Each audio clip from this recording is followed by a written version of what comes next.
नमस्ते सरस्वती देवी गौरवाणी प्रचारणे विशिष्टवादी पाश्चात्य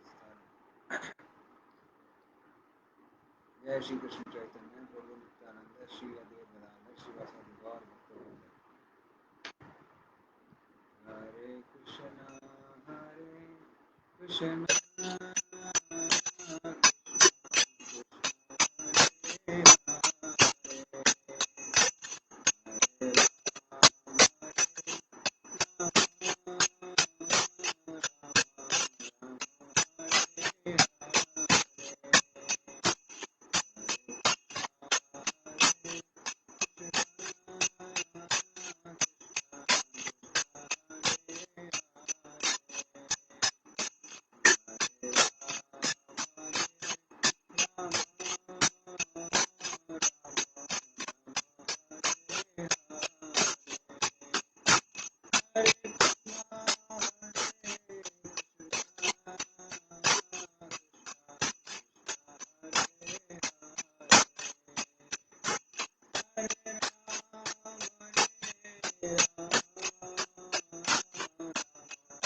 नमो भगवते वासुदेवाय। ओम नमो भगवते वासुदेवाय। ओम नमो भगवते वासुदेवाय। नारायणं नमस्कृत्य नरं चैव नरोत्तमं देवीं सरस्वतीं व्यासं ततो जयमुदीरयेत्। नष्टप्रायेषु अभद्रेषु नित्यं भागवत सेवया भगवती उत्तमा श्लोके भक्तिर्भवति नैष्ठिकी। कृष्णाय वासुदेवाय देवकी नंदनाय च नंदगोप कुमाराय गोविंदाय नमो नमः। हरे कृष्णा। अभी साउंड ठीक आ रहा है क्या? साउंड अभी क्लियर है? Present too it's okay.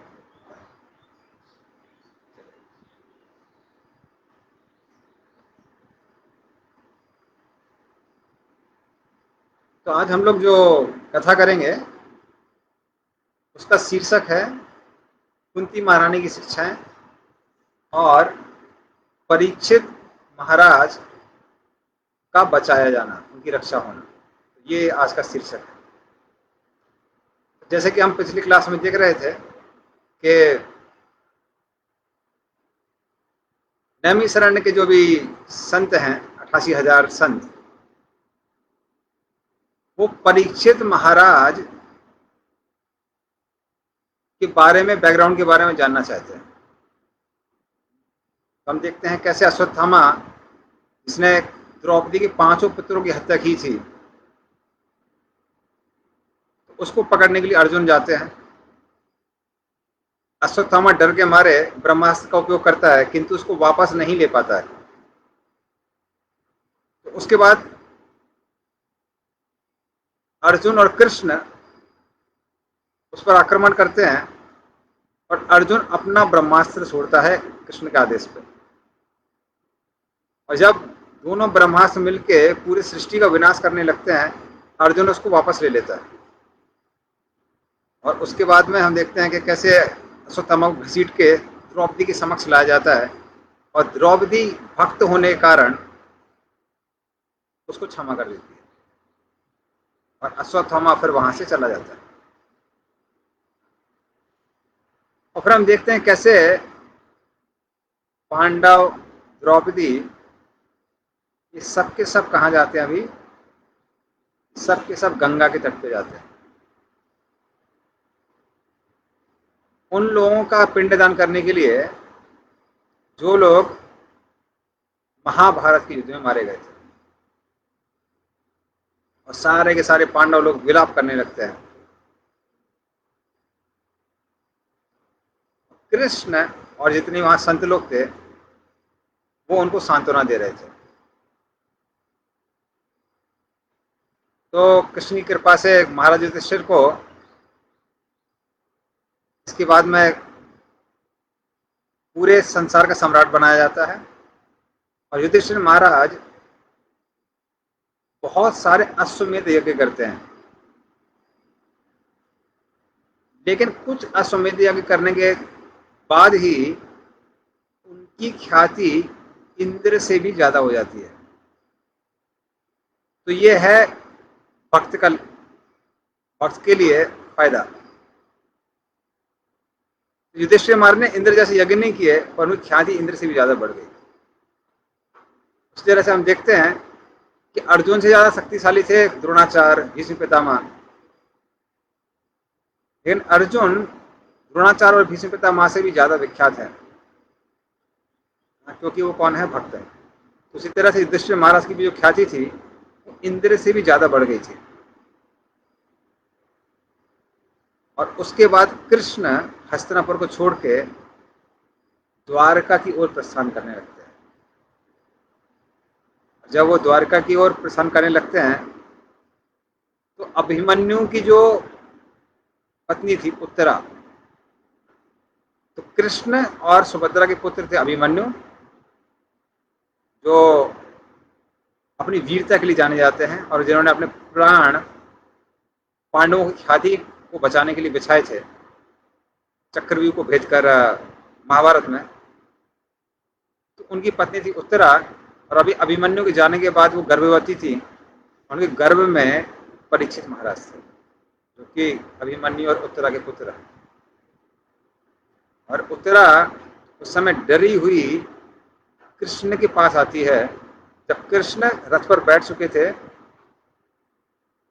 Dwarka की ओर प्रस्थान करने के लिए। और फिर वो जोर देर से कृष्ण को प्रार्थना करती है। तो ये बहुत अच्छी प्रार्थना है। पाहि पाहि महायोगिन देव देव जगतपते नान्यम त्वद अभयम पश्ये यत्र मृत्यु परस्परम तो पाही पाही पाही पाही मतलब हे कृष्ण उनको पुकारती हैं। और फिर क्या कहती हैं? महायोगिन, आप सारे योगियों में सबसे ज्यादा महान है। तो योगी लोग कुछ कुछ चमत्कार कर सकते हैं, जैसे हवा में उड़ना, 8-9 रूपों में विस्तार करना, और लोग इनसे बहुत आकर्षित हो जाते हैं। किंतु कृष्ण जो चमत्कार करते हैं वो चमत्कार कोई नहीं कर सकता है। तो योगी लोग कुछ चीजों को हवा में ऊपर उठा सकते हैं, कृष्ण की कृपा से सारे के सारे ग्रह तारे मंडल अपनी अपनी धुरी पे और अपने अपने ऑर्बिट में चल रहे हैं। किसी कृपा से? कृष्ण की कृपा से। उसी तरह से कुछ योगी लोग हैं जो अग्नि प्रकट कर सकते हैं, किंतु कृष्ण ने तो पूरा सूरज प्रकट कर दिया है। तो उस तरह से कृष्ण को कहते हैं महायोगी। पाही पाही महायोगी देव देव जगतपते, हे देवों के देव। बहुत सारे देव हैं, इंद्र चंद्र वायु वरुण शिव, पर कृष्ण उनकी भी देवता है। बल्कि देवताओं की परिभाषा ही यही है, विष्णु भक्ति स्मृति देवा आसुर सद विपर्यो। जो भगवान विष्णु के भक्त हैं उनको देवता कहते हैं, और जो भगवान विष्णु के विरोधी हैं उनको असुर कहते हैं। तो इस तरह से वो कहती है देव देव जगत पते, हे पूरे जगत के पति। तो जैसे पति पत्नी और बच्चों का की देखभाल करता है, उसी तरह से कृष्ण पूरे जगत की देखभाल करते हैं। देव देव जगत पते ना अन्यम त्वद अभयम पश्ये, आपके अलावा मैं किसी को भी नहीं देखती हूँ जो अभयदान दे सकता है। तो भीम अर्जुन जैसे शक्तिशाली योद्धा वहां पर थे, युधिष्ठिर महाराज जैसे धर्मज्ञ वहां पर थे, किंतु उत्तरा को कोई और शरण लेने योग्य नहीं दिखाई देता। एक ही व्यक्ति शरण लेने योग्य दिखाई देता है, और वो है कृष्ण। और फिर वो बोलती हैं यत्र मृत्यु परस्परम, तो मैं देख रही हूँ कि मृत्यु मेरे सामने आ रही है, तो आप ही मेरे पुत्र की रक्षा कर सकते हैं। तो कहती है बाद में अगले श्लोक में कि मैं देख रही हूं कि ये जो अस्त्र हैं, ये अस्त्र मेरी तरफ बहुत तेजी से आ रहे हैं, तो चाहें तो ये अस्त्र मुझे जला सकते हैं, किंतु मेरे घर में जो शिशु है उसको ना जलाए। तो वो प्रार्थना करती है। तो ये ब्रह्मास्त्र की शक्ति थी। तो मोहनजोदारो करके जो जगह है, वहां पे कई साइंटिस्ट लोगों ने देखा है कि अभी भी वहां पे रेडियो एक्टिविटी बहुत हाई है। तो मोहनजोदारो का अगर मान लीजिए आप जो कार्बन डेटिंग करके उन्होंने देखा, तो देखा कि ये 5000 साल पुराना है, मतलब महाभारत काल का है। और उस समय उन्होंने देखा कि ऐसा लग रहा है कि अकस्मात वहां पे जीव जंतुओं की और लोगों की मृत्यु हुई है। तो जैसे वहां पे प्रिंट्स हैं कि लोग ज्यादा अपने एक्सप्रेशंस भी चेंज नहीं कर पा रहे हैं, तो वैसे सारे के सारे स्केलेटन्स वहां पे मिले हुए हैं मोहनजोदारो में। उससे वो प्रूव होता, सिद्ध होता है। तो वो लोग साइंटिस्ट लोग स्पेकुलेट करते हैं, कहते हैं कि हो सकता है वहां पर एटॉमिक बॉम्ब या न्यूक्लियर बॉम्ब जैसा कुछ हो। लेकिन जो ब्रह्मास्त्र है वो एटॉमिक बॉम्ब और न्यूक्लियर बॉम्ब से भी ज्यादा शक्तिशाली है। कैसे? माता को बिना मारे हुए वो शिशु को मार सकता है, उत्तरा को बिना मारे हुए वो परीक्षित को मार सकता है। तो इस तरह से जो पुराने अस्त्र शस्त्र थे वो आज के अस्त्र शस्त्रों से भी ज्यादा शक्तिशाली थे। वो देखती है उसको, ब्रह्मास्त्र को। तो कृष्ण को तुरंत समझ में आ जाता कि ये अश्वत्थामा जिसको हमने छोड़ दिया था, उसने अभी ब्रह्मास्त्र छोड़ा है। और कृष्ण वहां पर देखते हैं कैसे 5 ब्रह्मास्त्र 5 पांडवों की तरफ आ रहे हैं, और एक जो ब्रह्मास्त्र है वो आ रहा है उत्तरा की तरफ, जो कि उत्तरा के पुत्र परीक्षित का को मारने वाला है, उनको जलाने वाला है। तो तुरंत कृष्ण क्या करते हैं, अपना सुदर्शन चक्र उठाते हैं और उससे पांडवों की रक्षा करते हैं, और फिर वो स्वयं परमात्मा के रूप में उत्तरा के गर्भ में प्रवेश करते हैं, क्योंकि भगवान सर्वव्यापी हैं, तो भगवान को टाइम नहीं लगता है यहाँ से वहां जाने में। तो भगवान पहले से वहां पे थे, अभी प्रकट हो जाते हैं, और प्रकट होने के बाद वो इस ब्रह्मास्त्र को क्या करते हैं, उसको रोकते हैं। तो इसका श्लोक आता है, श्लोक नंबर 15। यद्यप्यस्त्रं ब्रह्म शिरस क्रियमोगम चापरिति क्रियम वैष्णवम तेज आसाध्य समसाम्य भृगुद्वह। तो ब्रह्मास्त्र जैसे जो अस्त्र हैं, इस श्लोक के अनुसार वो अत्यंत ही बलशाली हैं। उनके बल की कोई तुलना नहीं कर सकता है, इतने ज्यादा बलशाली हैं। जैसे हमने बताया, माता को बिना मारे बच्चे को मार सकते हैं। तो ब्रह्मास्त्र जैसा अस्त्र हमेशा काम करता है और उसको कोई रोक नहीं सकता है, किंतु जब ऐसा ब्रह्मास्त्र विष्णु के समक्ष आता है तो पूर्ण रूप से अक्षम हो जाता है, काम नहीं करता है। उसी तरह से यदि भगवान चाहते हैं कि भक्त की रक्षा हो, तो कोई भी भक्त को नहीं मार सकता है। तो भक्त के जीवन में वही होता है जो भगवान की इच्छा होती है। भगवान चाहें तो भक्त को अपने पास ले सकते हैं, चाहे तो छोड़ सकते हैं। तो ये सब भगवान की इच्छा पर निर्भर करता है। कुछ समय पहले, कुछ दिनों पहले आपको याद होगा कि हमने एक मैसेज भेजा था कि हमारे जो इस्कॉन के सन्यासी भक्ति चारू महाराज, तो वो भगवत धाम चले गए, कोरोना वायरस से वो अफेक्टेड थे। तो कई सारे भक्त जो थे वो काफ़ी, वो सोचने लगे अरे ऐसा कैसे हो सकता है, वो तो भगवान के भक्त थे, ठीक है मानते हैं कि 75 साल की उनकी उम्र हो गई थी, लेकिन चाहे तो भगवान उनको बचा सकते थे, क्यों नहीं बचाया। तो उसके बाद इस्कॉन के बहुत सारे वरिष्ठ सन्यासी हैं जिन्होंने इसके बारे में समझाया। तो वो बताते हैं, कहते हैं कि जो भगवान के उच्चतम कोटि के भक्त होते हैं, वो और भगवान मिलकर डिसाइड करते हैं कि अभी रहना है या नहीं रहना है। हर कुछ सेवा है, भगवान चाहते हैं तो भक्त लोग रहते हैं, और सेवा खत्म हो जाती है तो चले जाते हैं। भगवान की सेवा के अलावा भक्तों के पास कोई और कारण नहीं है इस दुनिया में रहने का। उन्हीं में से जिन्होंने इसके बारे में काफ़ी बताया, उसमें से एक थे जयप्रताप स्वामी महाराज। जयप्रताप महाराज को 2008-2009 में स्ट्रोक हुआ था। तो वो महाराज, ये थोड़ी गोपनीय बात है, महाराज बताते हैं कि स्ट्रोक होने के बाद में कृष्ण स्वयं उनके समक्ष आए और बोलने लगे कि अभी तुम चाहो तो मेरे पास वापस आ सकते हो। तो महाराज बोले कि नहीं नहीं, अभी तो मुझे बहुत सारी सेवा करनी है, अभी टेम्पल ऑफ वैदिक प्लानिटोरियम भी नहीं आया है मायापुर में, और आपने मायापुर और कलकत्ता को कैसे डेवलप करना है इसके बारे में प्रभुपाद जी ने हमको बहुत सारे आदेश दिए हैं। तो वो सेवा भी वही बची हुई है, तो हे भगवान जैसी वो सेवा पूरी हो जाएगी हम आपके पास वापस आ जाएंगे। तो उस समय डॉक्टर लोग बोल रहे थे कि वो नहीं बचेंगे, कोई संभावना नहीं दिख रही थी।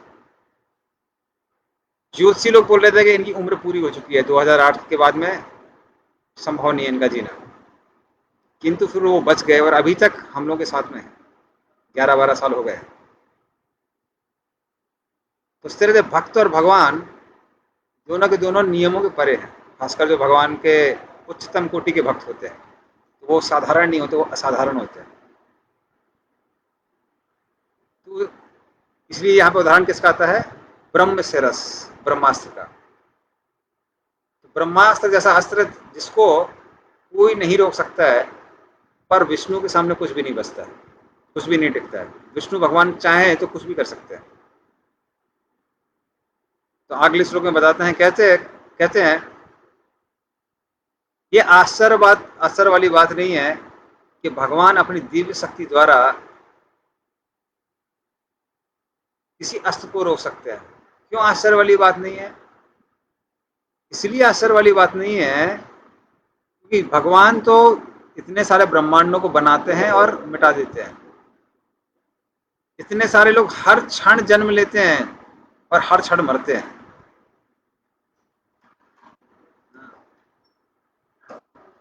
तो फिर इसमें आश्चर्य ही क्या है कि भगवान ने इस ब्रह्मास्त्र को रोक लिया। ये कोई आश्चर्य वाली बात नहीं है।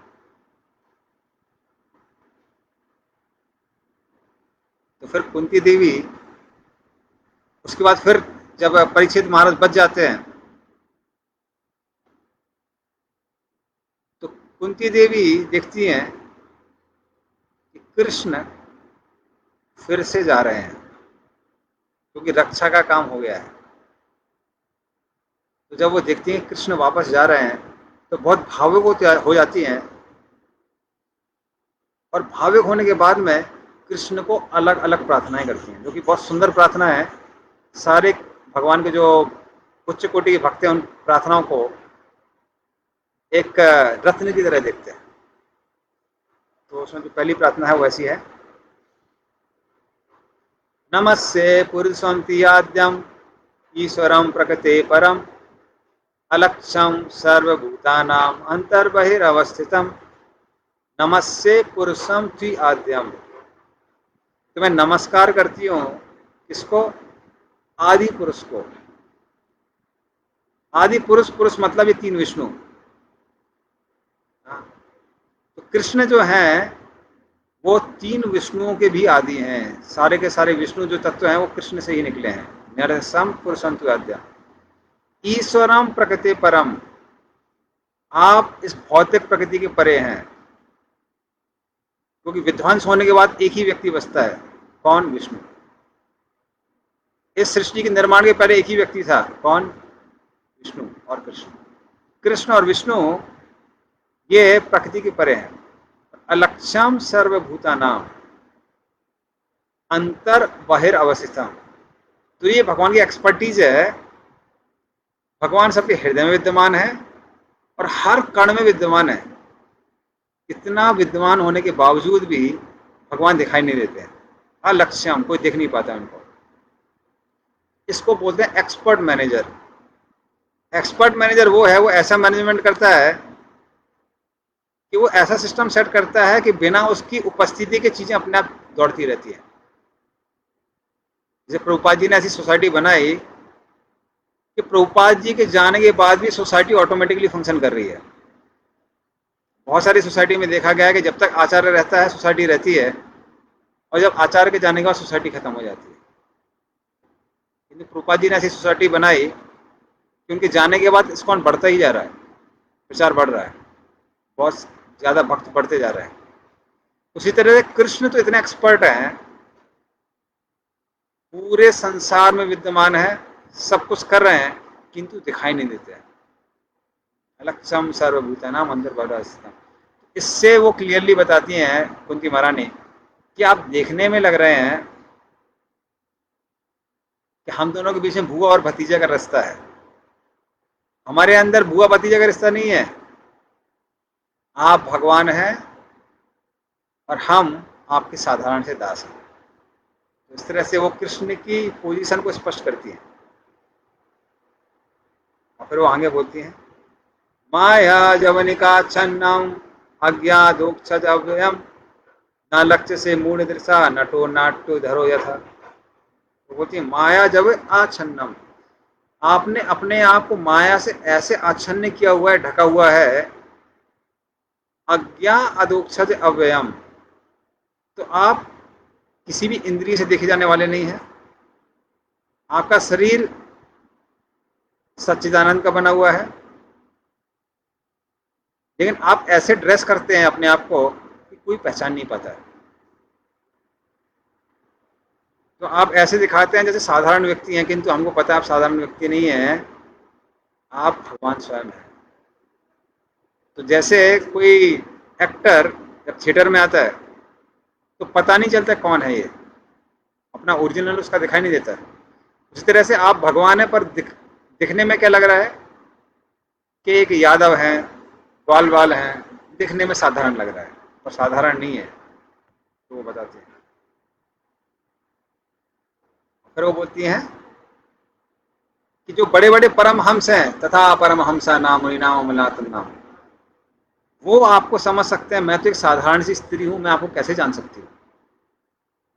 तो इस तरह से वो अपनी नम्रता का प्रदर्शन करती हैं। और अगले ही श्लोक में कहते हैं कि मैं आपको कैसे जान सकती हूँ, और फिर बताती भी है कैसे जान सकते हैं। अगले श्लोक में क्या बोलती है, बहुत फेमस वर्स है। कृष्णाय वासुदेवाय देवकी नंदनाय च नंद गोप कुमाराय गोविंदाय नमो नमः। तो बोलती हैं कि हे वासुदेव के पुत्र, हे देवकी के पुत्र, हे गोप, हे नंद महाराज के पुत्र, हे गोविंद। गोविंद के दो अर्थ होते हैं। गोविंद का एक अर्थ है जो गायों को प्रसन्न करते हैं, तो गो का मतलब है गाय, और गो का मतलब इंद्रिय भी है, जो इंद्रियों को प्रसन्न करते हैं। कृष्ण का नाम, कृष्ण की कथा, कृष्ण का रूप, कृष्ण की वाणी, ये सब इंद्रियों को प्रसन्न करने वाली है। इसलिए भी कृष्ण को क्या बोलते हैं, गोविंदाय। बोलते हैं गोविंदाय नमो नमः, तो हम आपको नमस्कार करते हैं। और फिर उसके बाद में कृष्ण के शरीर की कमल से वो तुलना करती है और बताती हैं कैसे कृष्ण कितने सुंदर हैं। नमः पंकज नाभाय नमः पंकज मालिने नमः पंकज नेत्राय नमस्ते पंकजांग्रे। तो नमः पंकज नाभाय, आपकी जो नाभि है किसके जैसी है, कमल जैसी है।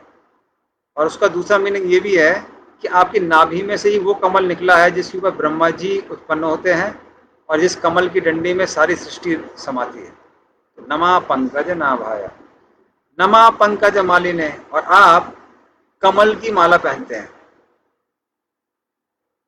तो हमारे भक्तों को जो जब भी अवेलेबल होती है तो वो क्या करते हैं, वो पंकज या फिर कमल की माला पहनाते हैं। भगवान कमल की माला पहनते हैं। नमा पंकज नेत्राय, भगवान की जो आंखें हैं वो भी कमल जैसे ही हैं, उनकी आंखें भी कमल जैसी हैं। नमस्ते पंकज आंग्रे, आपका पूरा जो शरीर है किसके जैसा है, वो कमल जैसा है। तो कमल से यहाँ पर तुलना क्यों करती हैं, क्योंकि कमल कवियों के अनुसार इस संसार में सबसे सुंदर वस्तु है, किंतु कृष्ण कमल से भी ज्यादा सुंदर है। लेकिन क्योंकि कमल से कोई और ज्यादा वस्तु सुंदर नहीं दिखती है, इसलिए उनकी कमल से तुलना कर दी जाती है। इस तरह से वो कमल से तुलना करती हैं कृष्ण की।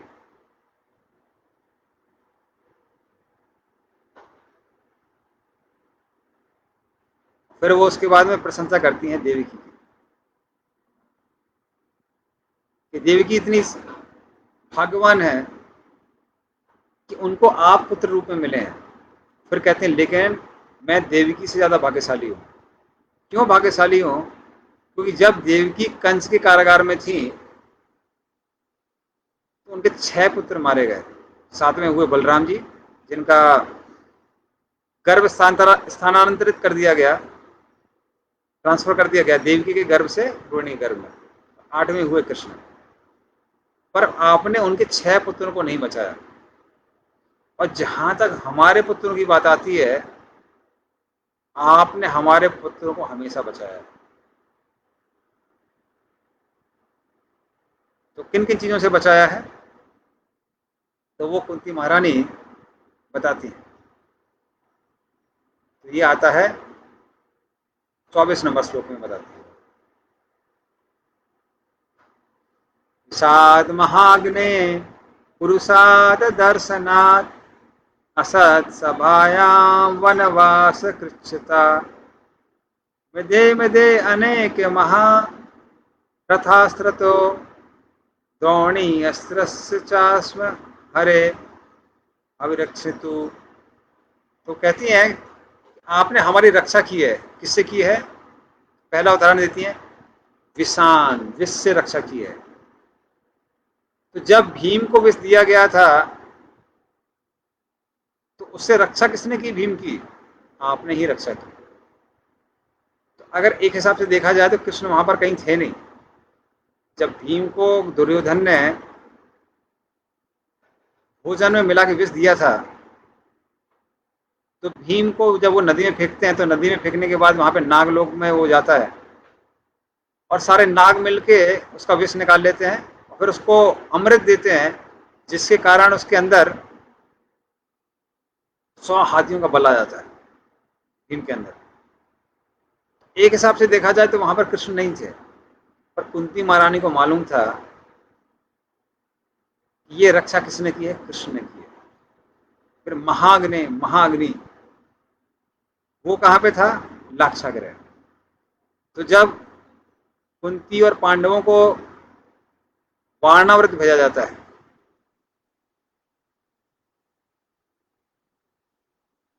और उनको बोला जाता है कि आप वहां पे रहिए, तो वो अपने ममाने जाने वाले थे।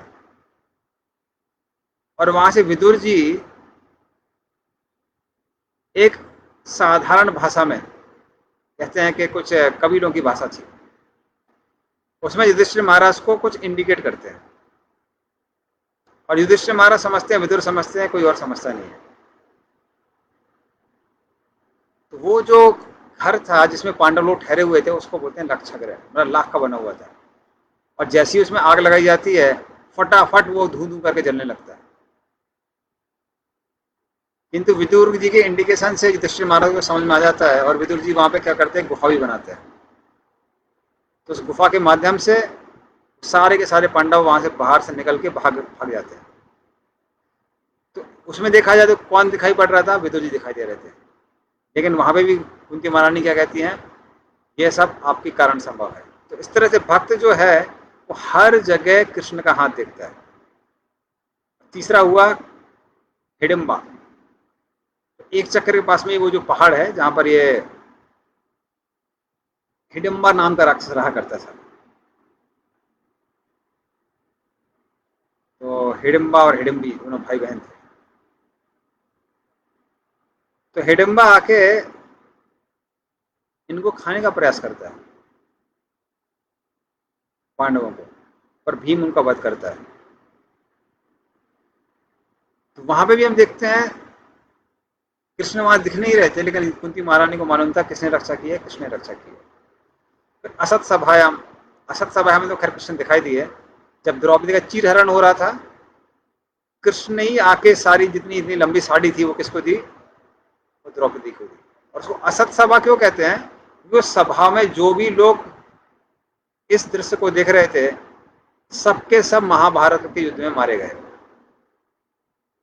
क्योंकि उन्होंने द्रौपदी जैसी भगवान की महान महान भक्त को, महान भक्त की बेइज्जती होते हुए देखा था या फिर बेइज्जती की थी। उस वैष्णव अपराध के कारण वहां पे सभी जो सभाजन बैठे हुए थे सबकी मृत्यु हो जाती है। तो इसलिए उसको बोलते हैं असत सभायाम। सतलों की सभा नहीं थी, असत सभा थी। तीसरा वो बोलते हैं वनवास कृच्छ्रिता। वनवास के समय बहुत सारी दिक्कतें आई, कई जगह उनको लग रहा था कि भी पांडव मरने वाले हैं। जैसे कि वो यक्ष के सामने आते हैं, जल पीते हैं, मृत्यु को प्राप्त होने वाले थे। फिर दुर्योधन उनको मारने के लिए आता है, किंतु इंद्र के आदेश पर चित्ररथ वहां पर आता है और दुर्योधन को बंदी बना लेता है। तो इस तरह से वनवास में भी बहुत ज्यादा परेशानियां थी, पर उससे किसने बचाया? कृष्ण ने उनको बचाया। फिर हम देखते हैं कि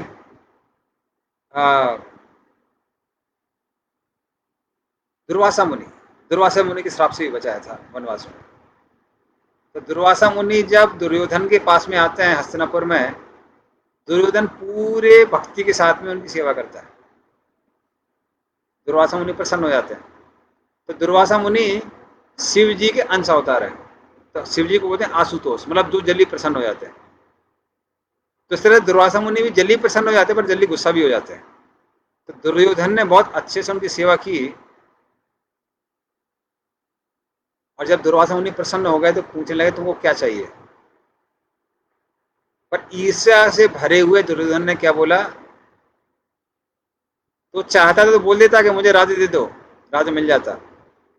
पर वो क्या बोला, देखिए दुर्वासा मुनि, हम चाहते हैं कि हमारे जो भाई हैं युधिष्ठिर महाराज, उनको भी आपकी सेवा करने का वैसे ही सौभाग्य मिले जैसा मुझे मिला है। और वो सोच रहा था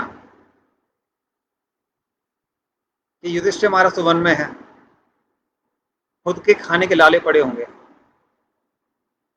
और जब वो खुद के खाने के लाले पड़े हैं तो भला वो दुर्वासा मुनि की सेवा कैसे करेंगे। और जब वो दुर्वासा मुनि की सेवा ठीक से नहीं कर पाएंगे तो दुर्वासा मुनि क्रोधित होकर उनको श्राप दे देंगे और वहीं उनका अंत हो जाएगा। तो ये प्लान था दुर्योधन का। तो ऐसे वो किसको भेजता है, दुर्वासा मुनि को भेजता है। और दुर्वासा मुनि जब वहां पर आते हैं तो युधिष्ठिर महाराज को खबर भेजते हैं कि देखो युधिष्ठिर। युधिष्ठिर महाराज देखते ही प्रणाम करते हैं और फिर कहते हैं कि मैं अपने 10,000 शिष्यों के साथ में स्नान करने जा रहा हूं, और स्नान करके आके हम लोग भोजन करेंगे, आप भोजन तैयार रखिए। तो अभी एक दो नहीं 10,000 शिष्य थे, और वो लोग भी ना ही राजा में थे और ना ही राज्य थे, ना ही राजा थे ना ही राज्य में थे। तो ये करना तो बहुत मुश्किल था। पर युधिष्ठिर महाराज को मालूम था कि द्रौपदी के पास एक अक्षय पात्र है, अक्षय पात्र में जितना चाहिए उतना भोजन उससे मिलता है। तो युधिष्ठिर दौड़ते हुए द्रौपदी के पास जाते हैं और बोलते हैं अक्षय पात्र कहाँ है। तो उन्होंने पूछा क्या हुआ। तो युधिष्ठिर महाराज बोले कि दुर्वासा मुनि आने वाले हैं, इसलिए उनके लिए भोजन का प्रबंध करना है। और द्रौपदी सोचती है बाप रे, क्योंकि द्रौपदी के खाने के बाद में वो अक्षय पात्र कुछ भी नहीं कर सकता था। द्रौपदी खा चुकी थी, द्रौपदी को बहुत चिंता हो जाती है। सारे पांडव लोग शोक में निमग्न हो जाते हैं, अब क्या करेंगे। उस समय द्रौपदी कृष्ण को पुकारती है, कृष्ण अब आप ही हमारी रक्षा कर सकते हैं।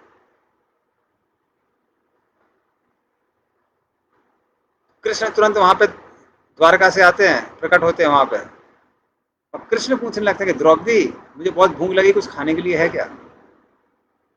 द्रौपदी बोली इससे बड़ी विपदा तो जीवन में आ ही नहीं सकती है, क्योंकि अगर हम दुर्वासा मुनि की सेवा नहीं कर पाते और दुर्वासा मुनि श्राप देते तो कोई बात नहीं थी, श्राप के कारण हम लोग को दुख मिलता, किंतु उससे बड़ा दुख हमको ये है कि हम आपको भोजन नहीं करा पा रहे हैं, आपकी सेवा नहीं कर पा रहे हैं। तो कृष्ण बोलते हैं नहीं नहीं, कुछ तो तुम्हारे पात्र में बचा होगा। और कृष्ण उनके पात्र में थोड़ा सा एक भोजन का टुकड़ा देखते हैं और उसको ग्रहण करते हैं। और जैसे ही कृष्ण उसको ग्रहण करते हैं, कृष्ण भीम को बोलते हैं जाओ और दुर्वासा मुनि के शिष्यों को बुलाओ। और भीम बिना हिचक के अपनी गदा को साथ में लेके दुर्वासा मुनि को बुलाने जाता है। तो उसको मालूम था कि कृष्ण कुछ भी कर सकते हैं, और क्योंकि कृष्ण जैसे ही यहाँ पर भोजन करते हैं, दुर्वासा मुनि और उनके सारे शिष्य वो डकार लेने लगते हैं जैसे पेट पूरा भरा हुआ है। और फिर भीम वहां पर जाता है, बोलता है दुर्वासा मुनि कहाँ पर हैं, आइए आपके और आपके शिष्यों के लिए भोजन एकदम रेडी है। दुर्वासा मुनि सारे शिष्यों से बोलते हैं कि देखो भीम जितना चाहिए उतना खिलाता है और नहीं चाहिए वो भी खिलाता है। तो जब तक आप खा खा के मरने वाले नहीं होते तब तक खिलाता है भीम। तो पेट ऑलरेडी भरा हुआ है और भीम बिना खिलाए छोड़ेगा नहीं, इससे अच्छा है कि यहाँ से भाग लो। तो उस तरह से दुर्वासा मुनि और उनके सारे शिष्य वहां से 9-11 हो जाते हैं। इसलिए बोलते हैं यस्मिन तुष्टम जगत तुष्टम, अगर कृष्ण प्रसन्न है तो पूरा जगत प्रसन्न हो जाता है। दुर्वासा मुनि का कहना ही क्या है। इस तरह से कृष्ण क्या करते हैं, वहां पर भी उनकी रक्षा करते, कई बार करते हैं, ये एक बार है। फिर मृदे मृदे अनेक महाराष्ट्र राष्ट्र, तो महाभारत के युद्ध में आपने बड़े बड़े अस्त्र शस्त्रधारी योद्धाओं से हमारे पुत्रों की रक्षा की है। आज जैसे कि एक उदाहरण आता है भीष्म पितामह। भीष्म पितामह द्रोणाचार्य के सामने कौन टिक सकता था? तो भीष्म पितामह जब युद्ध कर रहे थे तो दुर्योधन भीष्म से कहता है, भीष्म पितामह, लगता है आपका पांडवों के प्रति बहुत प्रेम है, इसीलिए आप पूरी शक्ति के साथ युद्ध नहीं कर रहे हैं। भीष्म पितामह को क्रोध आता है और तुरंत वो प्रतिज्ञा लेते हैं, कल या तो सारे पांडव मारे जाएंगे या कृष्ण को अपनी प्रतिज्ञा तोड़नी पड़ेगी। क्या प्रतिज्ञा? कृष्ण उस समय वानप्रस्थ धारण कर चुके थे और उन्होंने प्रतिज्ञा ली थी कि वो अस्त्र शस्त्र नहीं उठाएंगे। लेकिन अगले दिन भीष्मदेव ऐसा युद्ध करते हैं कि लग रहा था आज अर्जुन बचेगा नहीं। जब कृष्ण को लगने लगा आज भीष्मदेव अर्जुन को मार ही देंगे, तो अर्जुन की रक्षा करना मेरा कर्तव्य है। किंतु अगर वो अर्जुन को नहीं मार पाते हैं भीष्मदेव, किसकी प्रतिज्ञा टूटेगी? भीष्मदेव की प्रतिज्ञा टूटेगी। तो एक तरफ है भीष्मदेव की प्रतिज्ञा, अगर वो अर्जुन को नहीं मार पाते तो उनकी प्रतिज्ञा टूटेगी, और यदि अर्जुन को मार देते हैं तो मेरा भक्त मारा जाएगा। क्या करना चाहिए? मुझे अपनी ही प्रतिज्ञा तोड़ लेनी चाहिए। कृष्ण इस तरह से अपनी प्रतिज्ञा तोड़ते हुए मैदान रथ से नीचे उतरते हैं, रथ का पहिया उठा के भीष्मदेव पे हमला करते हैं और अर्जुन तुरंत कृष्ण के पैर पकड़ लेता है कि भगवान, अगर आप अपनी प्रतिज्ञा तोड़ेंगे तो संसार में हाहाकार मच जाएगा, कौन विश्वास करेगा आपकी बातों पर। कृष्ण कुछ नहीं सुनते हैं, क्रोधवश होके अर्जुन को पैरों से घसीटते हुए भीष्मदेव की तरफ जाते हैं।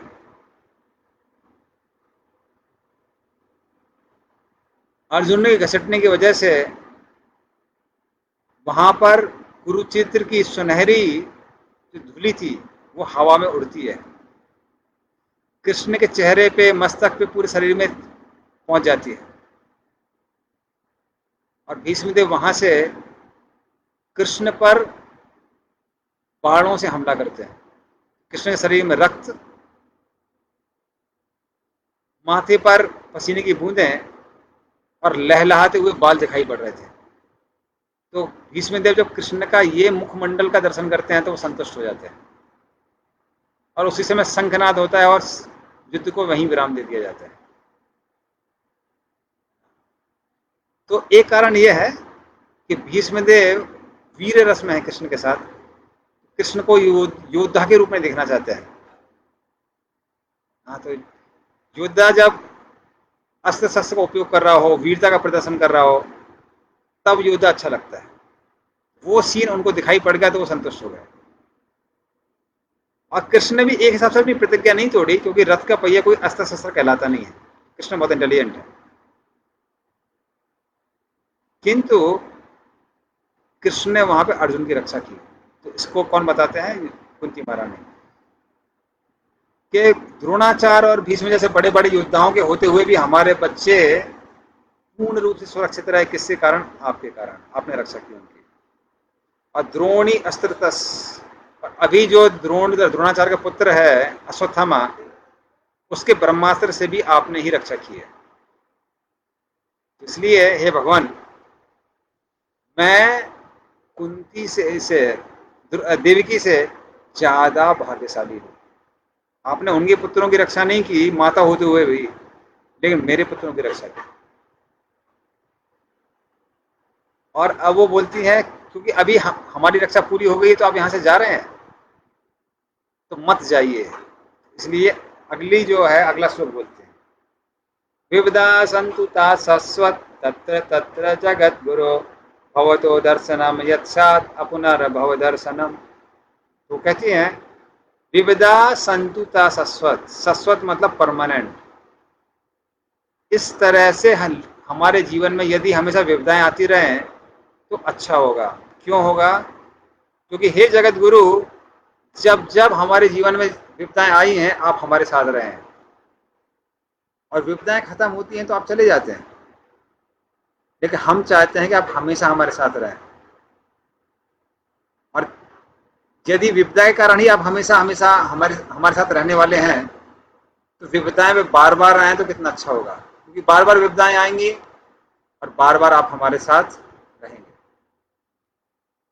और यदि आप हमारे साथ रहेंगे तो भवतो दर्शनम यत्सात, आपके हमेशा दर्शन होते रहेंगे, और यदि आपके दर्शन हम होते रहेंगे, वापस हमको इस जगत में नहीं आना पड़ेगा, हम आपके पास ही वापस आ जाएंगे। इसलिए कुंती महारानी विपदाओं को आमंत्रित करती हैं।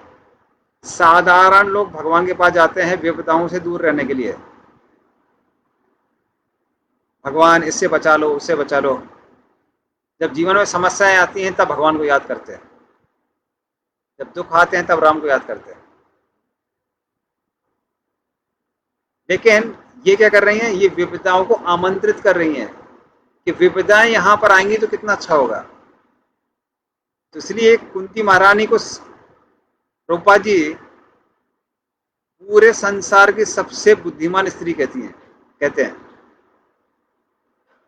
क्यों? क्योंकि वो बुद्धिमान है, इतनी बुद्धिमान कि उनको पता है कि यदि विपदाएं आती रहेंगी, कृष्ण रक्षा करने के लिए आते रहेंगे, और कृष्ण रक्षा क्या करने के लिए आते रहेंगे तो कृष्ण के दर्शन होते रहेंगे, और कृष्ण के यदि दर्शन होते रहेंगे तो वापस इस जगत में नहीं आना पड़ेगा, हम परमानेंट कृष्ण के साथ रह सकते हैं। इसलिए कृष्ण रूपा जी बोलते हैं ये सबसे ज्यादा बुद्धिमान स्त्री है पूरे ब्रह्मांड की। कौन? कुंती महारानी।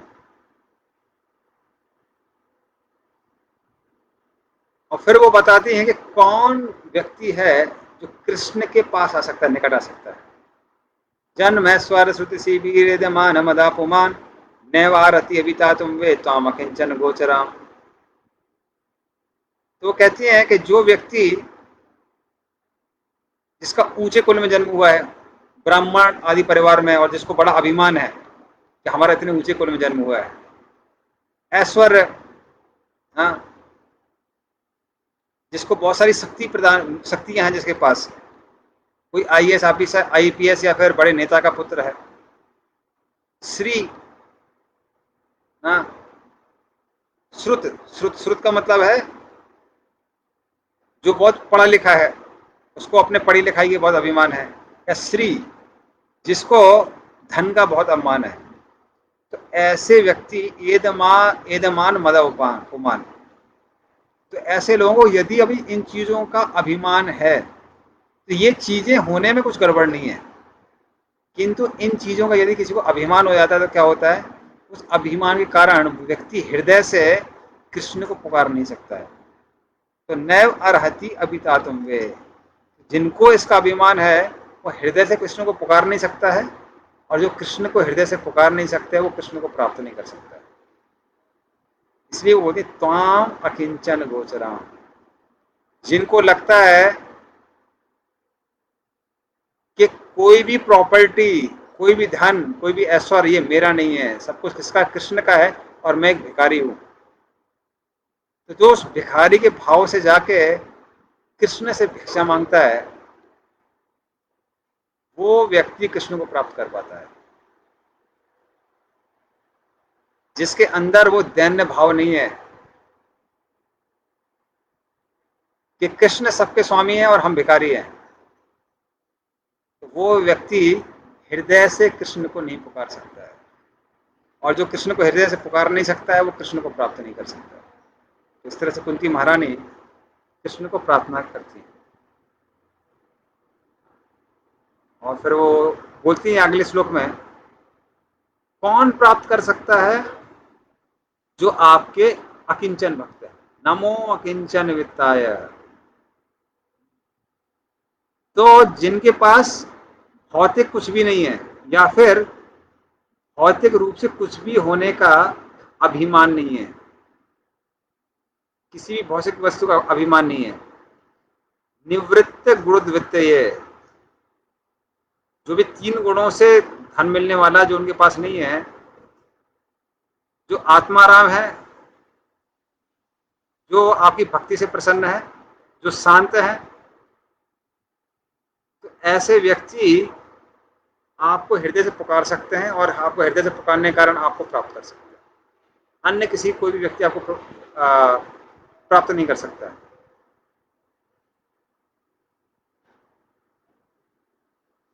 तो इस तरह से वो बताते हैं कौन भगवान को प्राप्त कर सकता है, और आगे बताते हैं कि जो भगवान का भगवान के भक्तों का तिरस्कार करते हैं, ऐसे व्यक्ति आपको प्राप्त नहीं कर पाते हैं, बल्कि उनके साथ में क्या होता है, उस समय के द्वारा उनका नाश हो जाता है।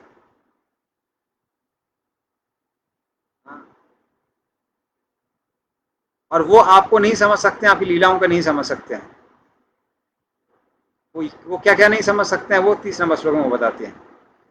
जन्म कर्म च विश्वात्मन अजस्या कर्तुरात्मनः तिर्यान्दृशिषु यादुषु तत् अत्यंत विडंबनम, कि हे भगवान, आपके जन्म और कर्म, कभी कभी आप वराह रूप में आते हैं, एक शुकर रूप में आते हैं, कभी कभी नरसिंह रूप में आते हैं, आदित्य सिंह आदि नर, कभी नर के रूप में आते हैं, कृष्ण और राम की तरह, वामन देव की तरह, कभी कभी आप मत्स्य अवतार आदि के रूप में आते हैं। तो भले ही आप अलग अलग रूपों में लगता है जन्म ले रहे हैं, किंतु आप कैसे आ जाए थे, आपका कोई जन्म नहीं है, और आप अकर्तु हैं। आप इतने सारी लीलाएं करते हैं, पर ये एक भी लीला कैसी नहीं है, एक भी लीला भौतिक नहीं है, सारी लीलाएं आध्यात्मिक हैं। तो इस तरह से आप अजा होते हुए भी जन्म लेते हैं, अकर्तु होते हुए भी कर्म करते हैं। तो इसलिए आपको समझना बहुत मुश्किल है, किंतु मैं आपकी लीलाओं का बहुत आस्वादन करती हूँ। वो लीलाओं के बारे में बताती है। कोप आददे त्वयि किताक्षिदा मतावत याते दशाश्रु कलिलांजन संभ्रमाक्षम वक्त्रम निनीय भय भाव नया स्थितस्य स वाम विमोयति भीर अपि यद विवेति। तो कहते हैं कि हे भगवान, जब मैं देखती हूँ कि कैसे आप भय को भी भयभीत करने वाले हैं, जैसे नरसिंह देव को बोलते हैं मृत्योर मृत्योर नमामहम। तो जब नरसिंह देव स्तंभ को फाड़ के बाहर निकलते हैं, हिरण्यकशिपु उन पर हमला करता है, और भगवान क्या करते हैं, हिरण्यकशिपु को आराम से अपने हाथ में पकड़ लेते हैं। आराम से हाथ में पकड़ने के बाद में हिरण्यकशिपु दिखता नहीं है, क्योंकि वो भगवान की आभा में ढक जाता है। तो सारे देवता लोग सोचने लगते हैं, अरे वाह, हिरण्यकशिपु मर गया मर गया। अप्सराएं नाचने लगती हैं, गंधर्व लोग गाने लगते हैं।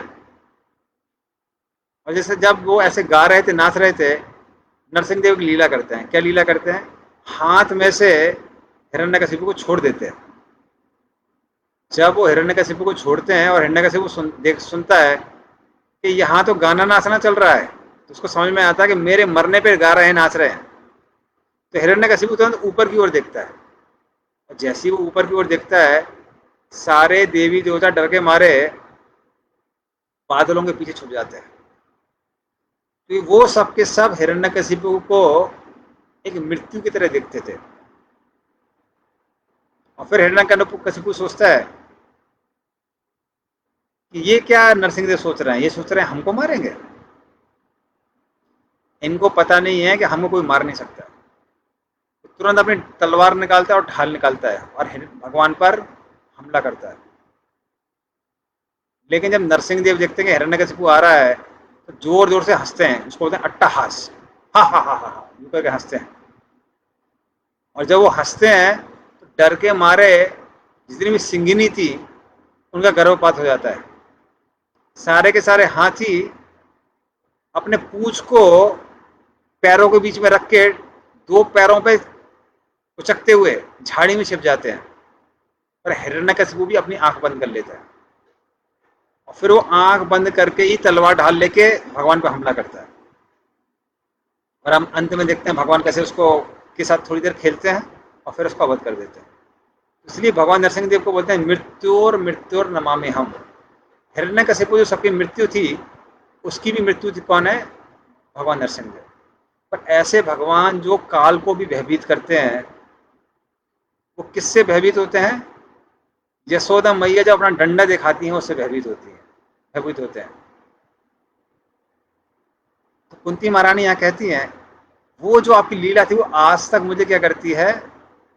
आश्चर्य में डाल देती है कि कैसे आप जो सबको भयभीत होते हैं, वो भय के कारण क्या करते हैं? रोते हैं।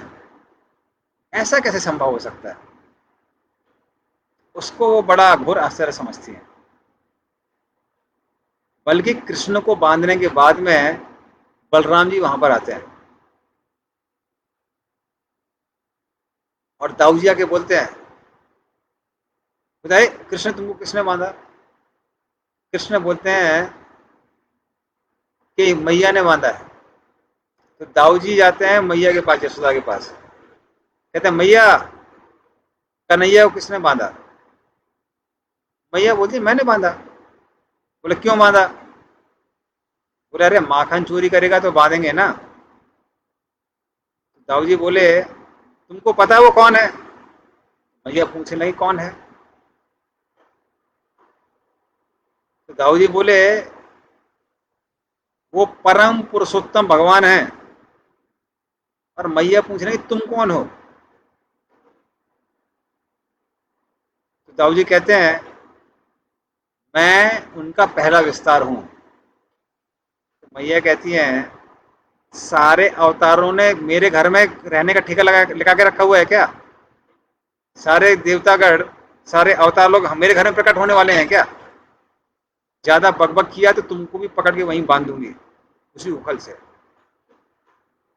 और दाऊ जी भी डर के मारे वहां से भागते हैं और कन्हैया जी बोलते लगता है आज मैया का जो मूड है ठीक नहीं है, बंद के ऐसे ही रहना पड़ेगा। तो जब कुंती महारानी ये लीला देखती है, कुंती महारानी कहती है कि ये जो आपकी लीला है ये हमको भी समझ में नहीं आती। तो उस तरह से जो जो स्त्रियां वात्सल्य भाव में है, तो यशोदा भी माँ है, रोहिणी बलराम की माँ है, फिर देवकी है और कुंती है, सबकी सब कृष्ण की माँ की तरह है। लेकिन सबका सौभाग्य एक जैसा नहीं है। यशोदा सबसे ज्यादा सौभाग्यशाली है, इसलिए उनको बोलते हैं यश उदा, जो दूसरे को यश देती है, स्वयं वो पूर्ण रूप से यश से पूर्ण है। तो यशोदा से ज्यादा कोई भाग्यशाली नहीं है। और यशोदा के बाद में है रोहिणी, जिन्होंने वृंदावन की लीला देखी और उसका आस्वादन किया। और उसके बाद आती है देवकी, क्योंकि उन्होंने कृष्ण का बाल रूप देखा है, उनकी मधुरता देखी है, किंतु उनकी महानता भी देखी है। उस महानता के कारण कभी कभी उनकी ममता कैसी हो जाती है? आच्छादित हो जाती है। जब वो याद करती है कि कृष्ण भगवान है तो भूल जाती है कि मैं माँ हूं। और कुंती महारानी वो तो समझ ही नहीं पाते हैं कि अरे भगवान ऐसी लीलाएं कैसे कर सकते हैं। तो इस तरह से कुंती महारानी यशोदा और उनके प्रेम को समझने में अक्षमता दिखाती है। इस तरह से वो यशोदा क्या करती हैं? गुणगान करती है। अभी 11:30 हो गया है और अभी भी बहुत सारी कुछ अच्छी अच्छी प्रार्थनाएं बची हुई हैं उनकी, कुंती महारानी की। तो ये हम लोग नेक्स्ट टाइम डिस्कस करेंगे। कुंती शिक्षा की जय, श्रीमद् भागवतम की जय, कृष्ण भगवान की जय, कृष्ण कन्हैया लाल की जय।